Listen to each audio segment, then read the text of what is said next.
What is going on, everybody? Eddy here. This episode of the Geek Show. With me is my player 1 to player 2, Patrick Quinn. What's up, man? What's going on, amigo? How's your day going? It's getting better, man. Now that you're on and our special guest that people can see right now, I can't wait to introduce him. But before we do that, do your thing, man. Yes. All right, everybody, let us know where you're watching from. Throw it down in the comments. If you have a neighbor down there that's close to you, you guys should meet up, become friends. But let us know what city, what state, what country, what region, what county. Put it in the comments because we love all of our friends from everywhere. So, Art, who do we have today? Because this is one of my favorite guests that we've ever had. Dude, I am so excited. I texted you. I was like, dude, this is like crazy. We're having Johnny Cage on our show. It's none other than Master Daniel Pesina. What's up, sir? Get over here. Nice. Yeah. Scorpion, Sub-Zero, Reptile, you were the the model for Johnny Cage, all the ninjas, right? Yeah. Basically, I was Tobias's slave labor. All right, so when Art said this to me, he's like, "We're gonna have Johnny Cage on the show." Like, I was like, at first I was like, I don't understand. Like, what do you mean? But that literally was you on the game. Is that correct? Like you were the model. You were the person who did like. Yeah. Why don't you explain what it is that you had to go through? Because it's so crazy and so awesome. It's actually videotape of us. Originally, John Tobias had the idea to create a game similar to Dragon Slayer. It was a big CD-ROM game where he wanted to do a kung fu fighting movie like that. So originally we wanted to have it that style, in a type of rotoscoping over us, like back in the day when we were kids. John and I, Carlos, Rich, some of the guys from MK1 went to the movies to watch Lord of the Rings by Ralph Bakshi. So he had the orcs kind of like human, but had like an animation over it. So that is basically what the original concept was going to be like, but naturally it was a really low budget, so it didn't go that way. And I was talking because you were kind enough to kind of jump on in our green room, quote unquote, before, like 10 minutes before. And we were just talking like how Mortal Kombat. Like I remember the first time I played it, 8th grade at a 8th grade retreat.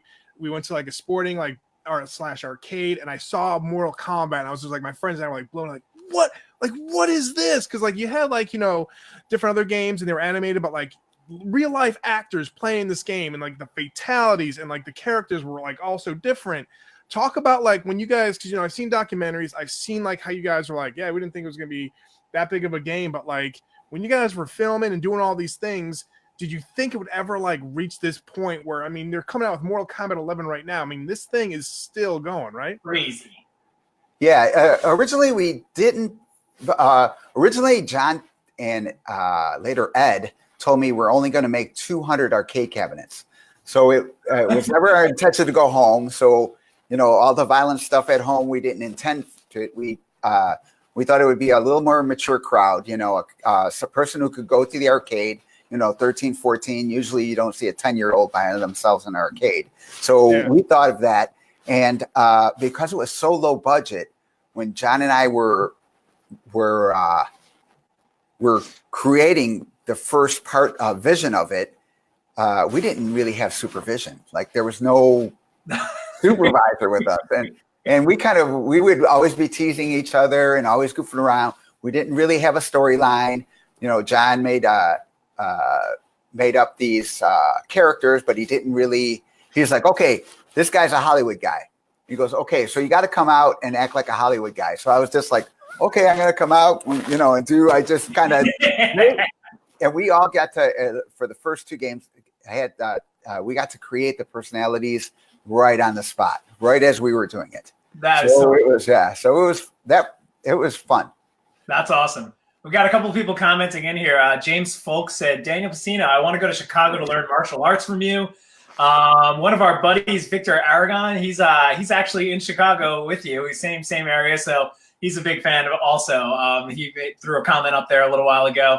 Got people popping up where they're from. Yeah. So like Art was saying, like you had no idea. So they built the first 200 cabinets. When was the time that you were like there must have been a point where you kind of sat back and you were like, whoa, this is way more than I thought it was going to be. You know, like we were just like messing around doing this thing. And now like every kid in America is playing this thing. Like, was there a moment where you were like, wow, this is nuts? I knew it was going to be really popular when, you know, John and I shot for a few days and we started getting, and again, when John and I pitched the game to Midway, they didn't think it was a good idea. Everyone at Midway, you know, they were right. God bless them. Everyone except for Tobias didn't think it was a good game. And I heard him say, oh, it's not going to be a good game, but we like your fighting idea. We're going to give it to Van Damme. But as we were filming and people would come in to watch us film because we were just so crazy doing like at the beginning, when I was filming Johnny Cage, the father of all MK characters, we didn't have mats on the floor. So I would be doing these jumps and these falls all on concrete because again, it wasn't a movie studio. It wasn't a studio. It was a storage space. So people would just come in. We'd be just goofing around, and whoever came in, we'd tease them, you know, and we'd goof around. And so by the end of Johnny Cage, when Johnny Cage was fighting Johnny Cage, because we didn't really shoot for any other characters yet, when I came in to play it, everyone from Midway came around and kept tapping me on the shoulder and just going like, man, you guys are awesome, man. And Yes. all of a sudden there, I was like, this game is going to be kick-ass. But again, I only thought they were going to make 200. So I was like, oh, this game is going to be kick-ass. Too bad it's not going to be really super big. For those 200 spots, it's going to be amazing.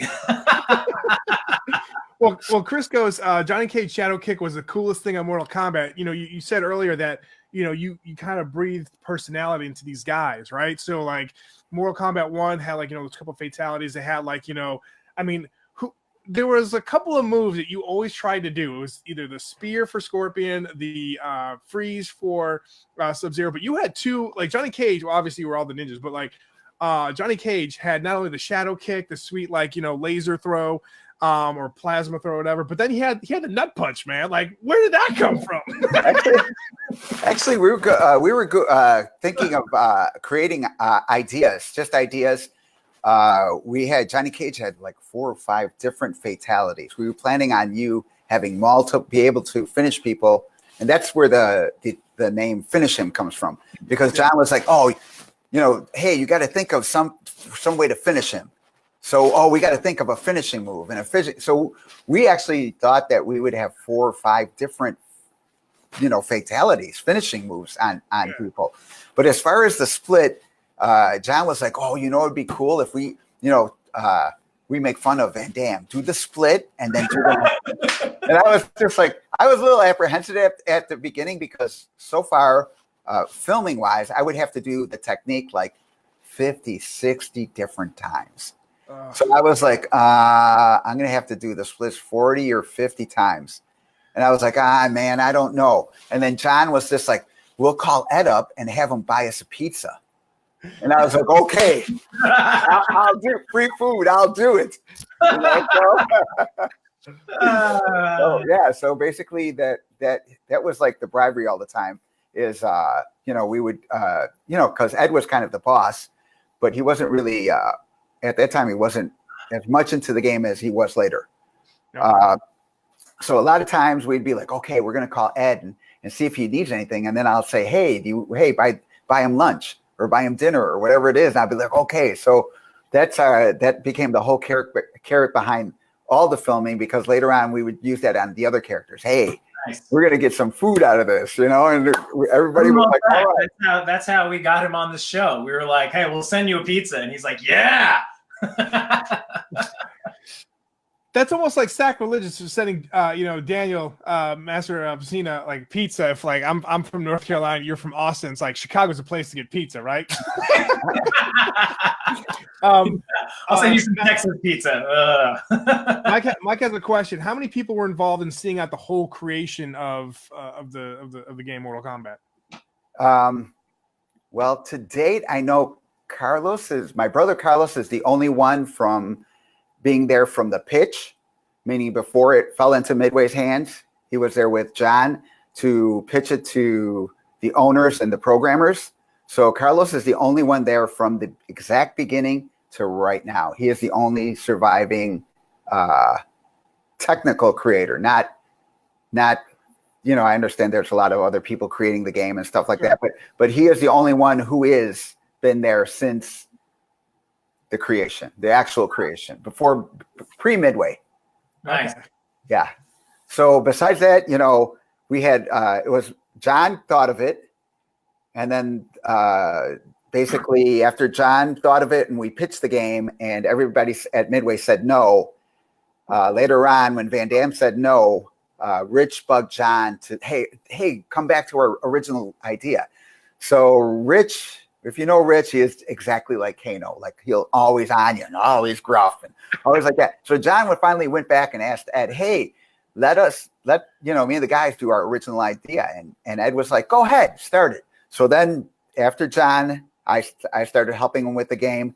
Then after 4 or 5 days of shooting, we brought in Ed, and then we brought in Rich, and then we brought in Carlos. So those are like the main creative force behind the game in chronological order. Oh, that's fantastic, man. Nice. Oh. Were there any, now this would be like a funny stat, but were there, in filming, you guys obviously weren't actually hitting each other or anything, but like you were saying, you had a lot of big falls and you were falling on concrete. Were there any video game Mortal Kombat injuries in the making of Mortal Kombat? Like, did anybody like, oh my God, I landed on my coccyx or something like that? Like, Well, was there anything like that happened? Yeah, well, on the third day of filming and landing on the floor and stuff like that, I told John, hey, John, when we bring in the other guys, I don't think they're going to like, I had the most experience. That's why they bought John, filmed me first. So I was just like, those guys are not going to land in the concrete or do this crazy stuff. So we got to get them some mats, And John was just like, oh, we have mats. And I kind of looked at it. I was like, what? And he started laughing. He was like, well, I didn't think you were doing well, so I didn't want to tell you we had mats. So I did like all this falling and jumping on this concrete for hours a day for really nothing when we had the mats. So we bought out the mats and because we had experience, falling, especially the first 3 characters, myself, Kano, and Carlos, we all did martial arts for a while. We knew how to fall and take falls. And later on, I designed it in a way for people not to actually take the fall. Like one time when we were jumping, because it was only overhead lighting, industrial lighting, we couldn't jump too high because the shadow would be over your head. So one time I'm jumping, and John is like, "Don't jump so high. Hey, don't jump, and stand still." And I was like, "Basically, you want me to float?" And he started laughing. He's like, he goes, "Maybe we can figure out how to, because there's no Photoshop. So to cut out a person is not going to be easy." And I was like, "Well, can you just cut me out, and freeze me in the air that way?" And he's like, "That's a good idea. Let's do that."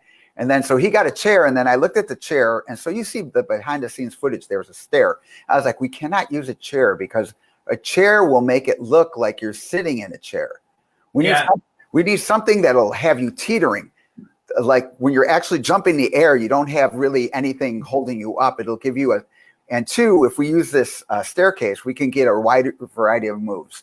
So that's how we started creating we can cut people out, or we can kind of make you look like you're flipping in a cleaner way. 2, the production camera was John Tobias's dad's camera. so it wasn't even like a studio quality camera. It was his dad's home video camera. So we really had a lot of restrictions, and through the first thing we kind of just learned how to do that. But then after that, nobody got hurt. It was all they always talk about like big successes done on like shoestring budgets. You always think of like Blair Witch Project, but That's like a crazy good story. Like, you know, you guys sitting there, like you said before, VHS tape. You probably had to like send people up to CVS to get more tapes for yourselves and stuff. That's so awesome to find things out like that out. That something so worldwide was done just like grab your dad's camera, don't tell him. You know? Actually, it was so low budget that the original footage is gone because we taped over it.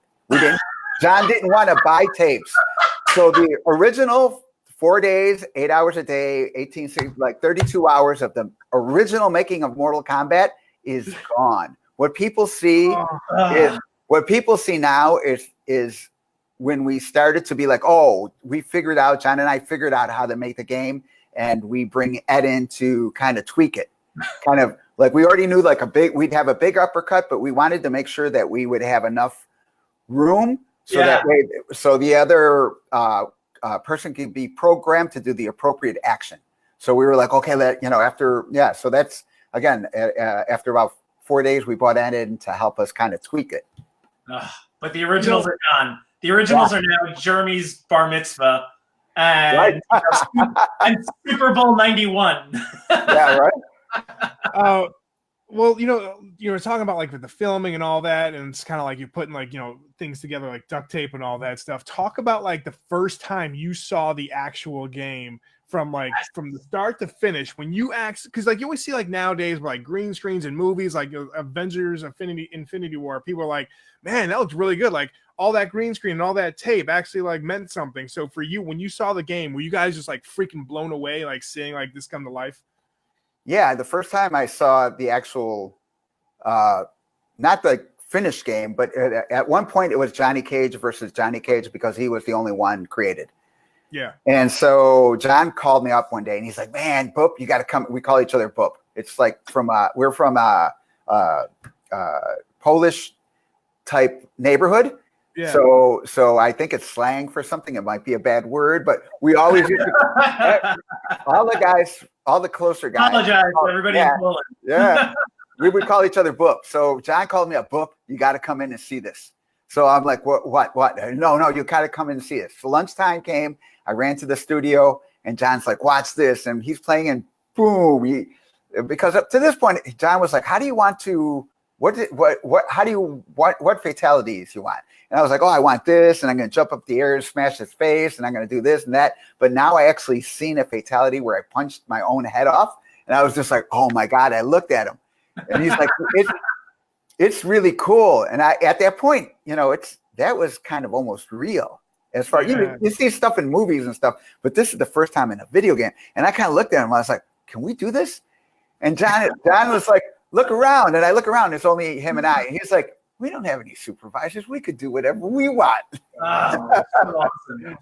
Master Pesina, you're the first person I've ever heard say, punch my own head off. And it's amazing that you have that claim to fame. You actually did that. We're talking again back in the green room. I said Mortal Kombat 2 is like my favorite game of all time, just because of like where I was, and I think about like where I was as a kid and all that stuff. But Sean Kingbert says like, who came up with the secret battle screen when you get to fight Smoke? And obviously Dan Tosi Forden, who's like Toasty. But like even before that, in the first one, if I recall correctly, maybe it wasn't in the arcade, but it was definitely in the like the at home, like Sega Genesis and Super Nintendo, where you saw Reptile in the pit, right? I don't know if Reptile was ever in the pit, but you got to fight Reptile. And when we were filming Raiden, which was the third character, Carlos and Rich Kano were goofing around and wanted to put in a tag team match. And he was like, oh, they were like, Ed, they called up Ed up and they were like, hey, Ed, can you program in where if they hit some buttons, all of a sudden you have to fight two of us? Like it'll be like a secret, that we'll have, this character, this secret fight thing. So that's how all of a sudden it was like, oh, we got to have these secrets in the game. From that moment, we were just like, oh, secrets. So I think that triggered later on to probably it's a lot easier to program Reptile coming in than two characters fighting you. But that's how that whole idea of having a secret character came in later on, because we filmed like 5 ninjas because he was the last one. It was crunch time. So I filmed like 5 different ninjas. So we had enough for Ed to program a secret character. And so he came up with the ideas. He's like, oh man, I got all these ninjas. I'll make a secret character. But but really, Rich and Carlos came up with the idea of having some secret thing in the game. And when you were coming up with the characters, were you just like who was there for the process of like, you know, Sub-Zero, this is his like move and everything like that. This is his look. Was that you guys all collectively, or did you have somebody there being like, all right, I'm going to dress you, here's your costumes? Or was it more just like, what do we got in the closet? Like, what can I pull out of the kitchen? That kind of stuff. Yeah, Johnny Cage's costume came from my home. Yes. Because we originally wanted it to look here. we wanted it to look like originally Johnny Cage is inspired by Daniel Rad from Iron Fist. Everybody thinks it's Van Damme, and that's the company myth, because the company wasn't there really. The company guys were not there creating the game, but originally John wanted that. And then I looked at him and was like, dude, I don't own a friggin' spandex tight like that. And then John was like, well, just bring biker shorts. And I was like, okay, anything else? He was like, don't wear any socks. And if you have a colored sash to give you contrast, wear some kind of sash around your waist. Bring a sash. And so I just showed up with what I had at home. So, like the ninjas. Oh, great. The ninja costume, John and I went to a martial arts store to buy a ninja costume to do Scorpion. Originally, we were going to do one Lin Kuei, and putting the Lin Kuei into MK was my idea originally. I didn't have that much pool, but I was like, John, if we don't put the Lin Kuei into Mortal Kombat, I'm not doing the project, because they weren't really going to pay us a lot. And John's like, what's the Lin Kuei? I was like, exactly. It's a Chinese ninja. Nobody heard of them. Oh, and we need to have, because otherwise he wanted to have like a Japanese ninja, and it's the 90s. Everything is Japanese ninja. And I wanted to make it a really unique game. So I was just like, we got to do this. So we went to a martial arts store to buy the ninja costume.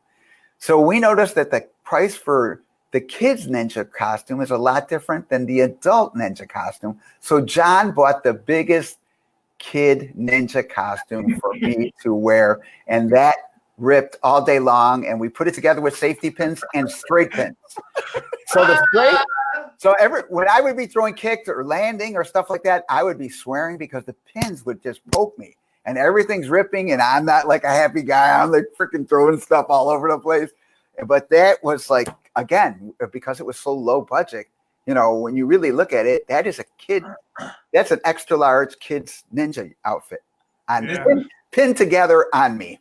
This is so crazy because I like not knowing that I like you just play the game regular. If I play this game again ever, I'm gonna picture you getting poked by pins and you in a kid's costume, because that's so good to know, and it's really funny. That's so amazing. A few more questions, because I mean we could talk like for like 24 hours with you. And again, we appreciate you being on the show. Yeah. You mentioned like the first Mortal Kombat 1 with the costumes, and the second one you kind of see like there's more flair, right? So like Johnny Cage had like that leather jacket and all that. So when you guys started like making Mortal Kombat 2, and it had Jax, had the the bench, like we're talking about, Shang Tsung became like he had the Benjamin Buttons where he was aging in reverse, right?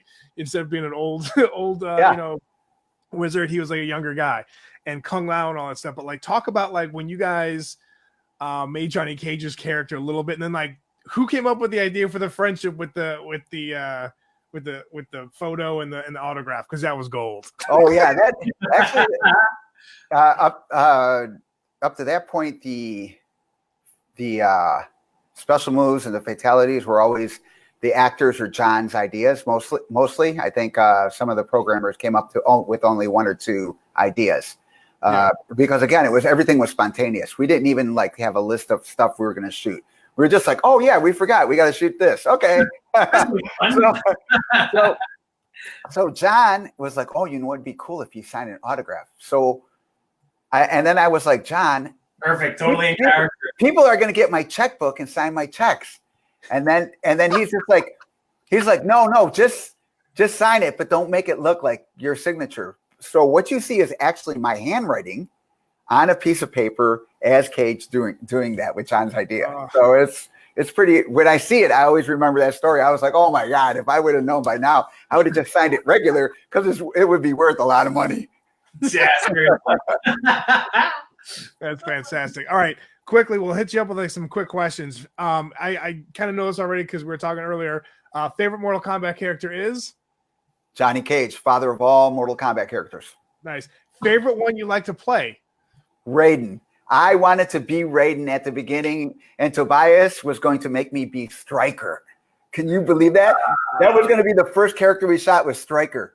And I was just like, no. So I'm kind of thankful. Then they took the idea and they were going to fighting game idea and give it to Van Damme. And then when it got out of that hand and came back to us, John was like, nah, let's do the Daniel Rad character. And that was the second character I wanted to do. I was like, oh, thanks, John, because I wanted to do that. But I wanted to be Raiden first. Sweet. And I'm so, and again, very jealous that Christopher Lambert acts like my brother.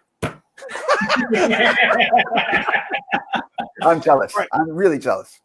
Who came out with Get Over Here and Come Here? Who was like, who voiced that? And like, where was the idea for that? The idea for that was Rich DeVizio. Okay. What happened was we were coming up with a special move and and we're kind of getting ideas. And then I came up with the idea of the using a Sheng Biao, which is a weapon. Actually, I had one on me, which is kind of weird, walking around with a rope dart. And it's used to pull horsemen off their horses, anti-cavalry weapon. So it's a 2-pound dagger on a rope. And when you wrap it around your body, it's like a spaceship going around the earth and slingshot effect. You could shoot it out really, really fast. And imagine a 2-pound dart, sharp object hitting you. It would just total you. So as I was doing that, and then I'm pulling him over, Rich said, oh, do an uppercut and then just say, get over here. He did that in his Kano voice. So every time I hear get over here, it reminds me of Kano because that's how Rich did it in the game. And the voice is actually Ed's voice. Ed does the voice, but Ed's doing the voice of Rich DeVizio being Kano. Oh, awesome. Love that, man. Master Pesina, thanks so much for taking the time to chat with us. Where can people find you on the interwebs, sir? Yeah. You could look me up on Facebook, Master Pesina, Instagram, Master Pesina, and Twitter is Master Pesina. Instagram is Master D Pesina. Hey, Drummond, Alfredo's one of my good friends, brother, says hi. Said hi. Yeah, you said you're Alfredo's people for years. Yeah, I'll see him tomorrow morning at 6 a.m. We usually work out at 6 a.m. So even in this cold won't stop us. But yeah, look for me on social media. Thank you. Oh, yeah, like I said, in our green room, I got this poster, this Mortal Kombat 2 poster when I reserved it for the Sega Genesis. So Patrick and I are just over the moon. Thank you so much for taking some Mortal Kombat fans and just sharing some great stories, man. Put it in the tube, send it to me. I'll sign it and send it back to you. Nice. Very cool. Get over everybody, thanks so much for taking the time and checking out this awesome show. And we'll see you guys all later. Peace. Yeah, peace. Stay warm.